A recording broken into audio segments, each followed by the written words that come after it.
I'm now here in the Airway Shopping Center in the Riverside area of Dayton to check out this Rite Aid because this one is actually on the closing list.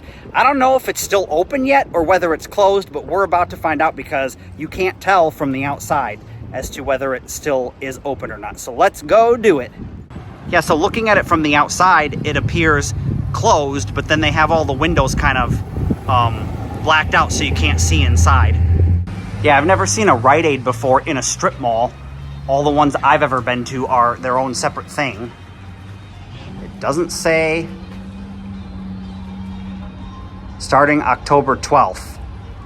So are they permanently closed now? Yep, I guess they're permanently closed. Permanently closed. Well, that answers that question. You can kind of see through the window. Wow, they had this liquidation sale without even announcing it to the public. Wow, that is really, really cleaned out. Yep. Yikes. But it's so retro and old school in there. All right, everyone, since that Rite Aid was a fail and it was already closed, we're going to head on down the road to hopefully check out another open one. Rite Aid's behind me. They just announced that they're going to close 150 stores in the next coming months. I don't know if they're going to do a closing sale on the ones that are going out of business or not, but Rite Aid had to file for Chapter 11 bankruptcy protection, so that's why they're going to liquidate a bunch of their stores and close them down. I don't believe this one's part of the closing sale or one of the ones that's going out of business, but there are, I think, 3 or 4 in Ohio that are going to go out of business. One in Dayton, there's one in Bellefontaine, there's another one that's in Springfield, and there's one up near Massillon, Ohio, which is up in Northeast Ohio. So let's go inside and check out the Rite Aid and preserve its history for future generations. All right, everyone, this is your Rite Aid here in Centerville, Ohio, part of the Dayton metro area. Now, I grew up with Rite Aid. We had them in the Detroit area in Michigan, and this is their newer style of building. I'm hoping the inside hasn't changed much because that would be amazing to see, because when I saw some pictures on Google, it was like all retro kind of looking inside.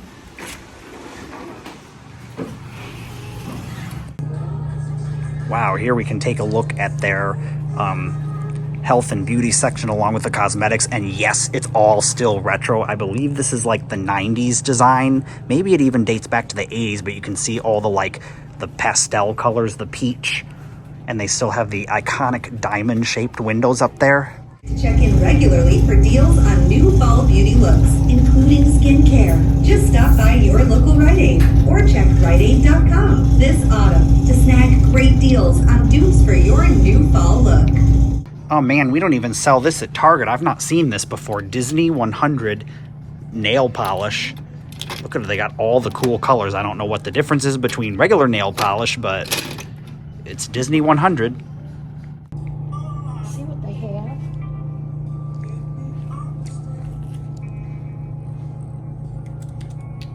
Wait, what was that? Is that like a moisturizer in the middle? That's Honest Berry. I don't know what It's it got, is in the middle. open it. Wait a minute. Open it.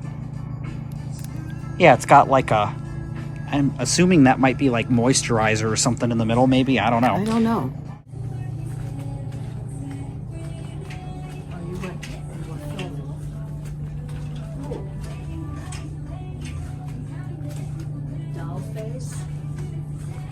Oh man, they still have the GNC section.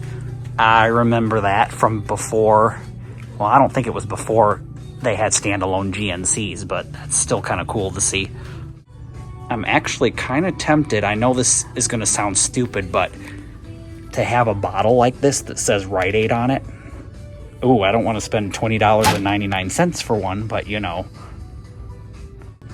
Yeah, so they have their own brand of like supplements, and then of course you can get the GNC brand, which I don't think I've ever seen the GNC brand outside of a GNC store, so that's kind of interesting. 500. You swallow them. I don't want another pill. Forget it. Full of it. All right, do you guys remember this stuff? Maybe you're old enough to remember. I have never seen this sold in stores before, and it's the Rite Aid brand. Although I prefer this style of bottle I know this is going to be stupid to this style because you can't even tell that that's Rite Aid. I only know by that little symbol there. But at least this one says Rite Aid on it. That'll be cool. Yeah, maybe the last time you'll ever see the pharmacy. It probably will be the last time you'll ever see a pharmacy. So, Oh, this, look.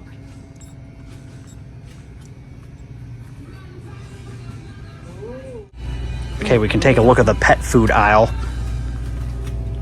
and see what kind of stuff they have. Cookies.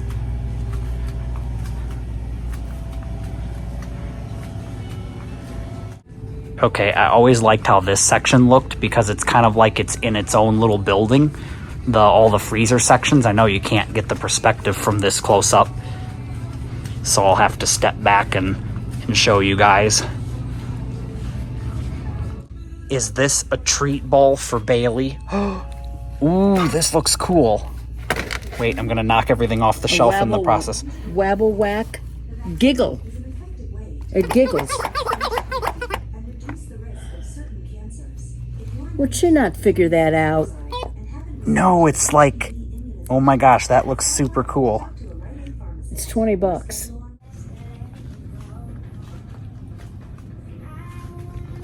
All right, now maybe you can kind of see what I'm talking about, where the refrigerated section kind of looks like its own individual like store with the roof there like that. That is pretty cool.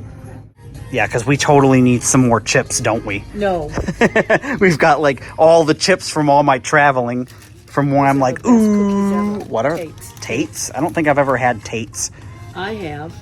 Tate's Tater Tots. No. Why don't they call it that? They sell them at Jungle Gyms, I think. They probably do. Wow, they are really out of their beverages. Yikes. But most importantly, they got the Red Bull. Not that I need any, but they've got it. Should have gotten. So over here we've got like the clearance section. This is all the markdown stuff. Not a whole lot over here, but still we can take a look at what they do have. It's kind of sparse actually. 75% off. Oh man, maybe I could find like something Rite Aid branded. And then of course over here we've got, this is the greeting card section. I just love the way that it looks. Look at those lights up there with the pastel color, that peach, straight out of the 80s and 90s. Okay, this one is perfect for you. And this is exactly what you did today. Take it and open it.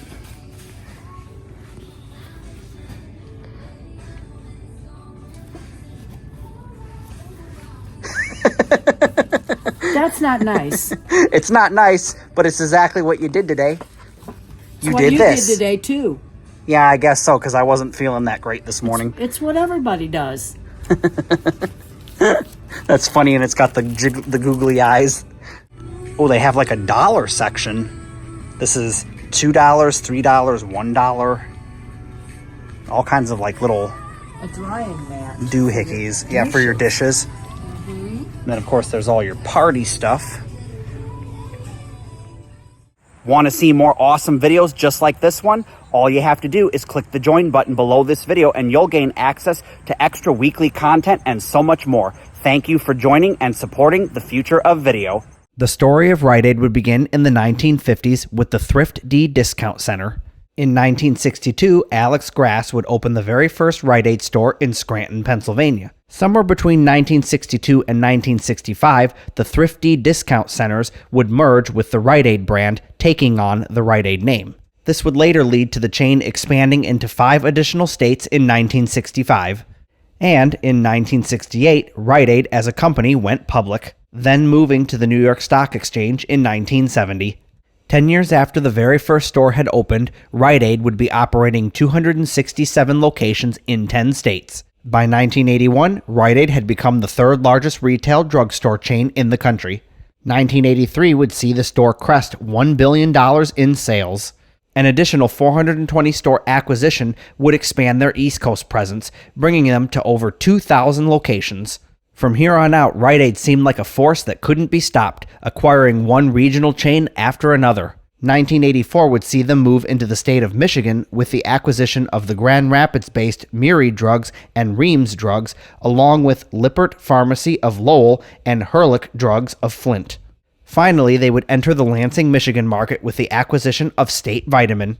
Continuing its march across the United States, gobbling up one regional chain after another, Rite Aid would finally make its move on the state of Ohio. In 1987, many of Ohio's regional-based drugstores would be converted into the Rite Aid stores.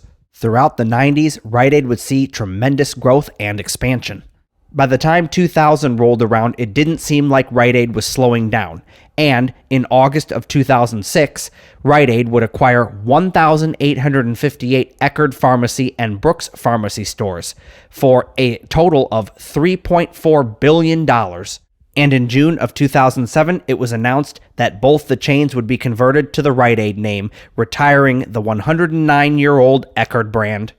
By now, I hope you can see that Rite Aid was beginning to bite off more than they could chew. They were purchasing drugstore chains left and right, and it wasn't slowing down.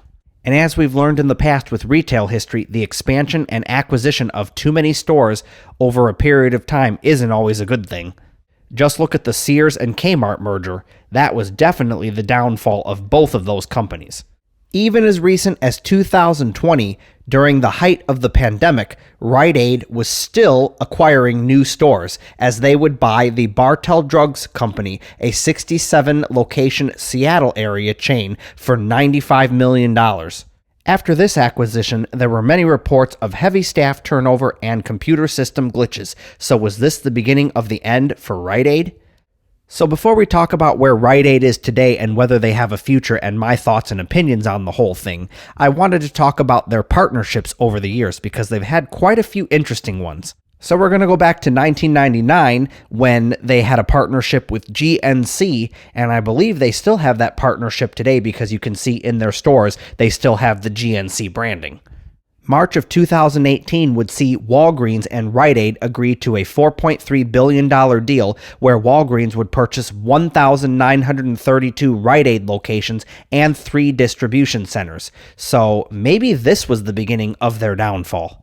As you can clearly see that the company is beginning to struggle as far back as 2018, yet they still continued to acquire new drugstore chains. That doesn't make a whole lot of sense. So Rite Aid would actually begin to have troubles all the way back in the late 1990s, and its stock would drop drastically from $30 million to $4.4 million. And things would only continue to go downhill from there. You see that acquisition of the Brooks and Eckerd stores back in 2007? That was in hopes of improving its accessibility to a wider range of consumers. Unfortunately, things didn't pan out too well, and the company would experience record-breaking losses that year. And then the company would go through a major accounting scandal, leading to the CEO, Martin Grass, serving jail time. 6 years, in fact. The original founder, Alex Grass, would die on August 27, 2009 of cancer. The Albertsons grocery store chain even attempted to acquire the entire Rite Aid brand, but that fell through and was a failure. So here's where things get really interesting because on March 14th of 2023, the United States government actually sued Rite Aid for missing red flags as it had illegally filed hundreds of thousands of prescriptions for controlled substances including opioids from May 2014 to June 2019. This in turn caused them to have to file Chapter 11 bankruptcy on August 25th of 2023. And yes, I think the Chapter 11 bankruptcy was inevitable anyway because even without the opioid crisis incident and the government suing them, they had swallowed up way too many chains, just become too large and couldn't be managed any longer. In fact, they were being mismanaged. And you know, I think the story of Rite Aid is a sad one, and not really sad on Rite Aid's part, but sad for all the losses we incurred with them gobbling up all these local chains.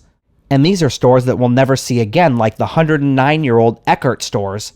So will Rite Aid be able to turn the company around and make a comeback in the next few years, or will it just be the slow and eventual death of the entire chain where they close one store after another, kind of like what Kmart did? Or maybe they'll just shut the entire company down all at once and liquidate everything. Only time will tell, and we'll just have to wait and see what happens. As for my thoughts and opinions, I don't really see Rite Aid making a comeback. It's inevitable that they'll more than likely just shut down all operations over the next few years. Here in the United States, all the major drugstore chains are struggling, such as Walgreens, Rite Aid, and even CVS. Chains like Walgreens and CVS are doing fine in the pharmacy aspect of their business, but when it comes to retail, they're struggling, and the pharmacy end of the business isn't able to make up for the losses in the retail sector. So will we see the death of not only Rite Aid, but maybe Walgreens and CVS? Will we have to resort to going to Walmart, Target, or our local grocery store in order to get our prescriptions? I don't know, but only time will tell. Leave a comment down below and let me know your thoughts on the current state of pharmacies here in the United States. Well, that's going to do it for today's episode. As always, check out the join button down below for my YouTube memberships or the Patreon link on screen and in the description box below for extra awesome member-only content. And I will see you on another episode of Urbex.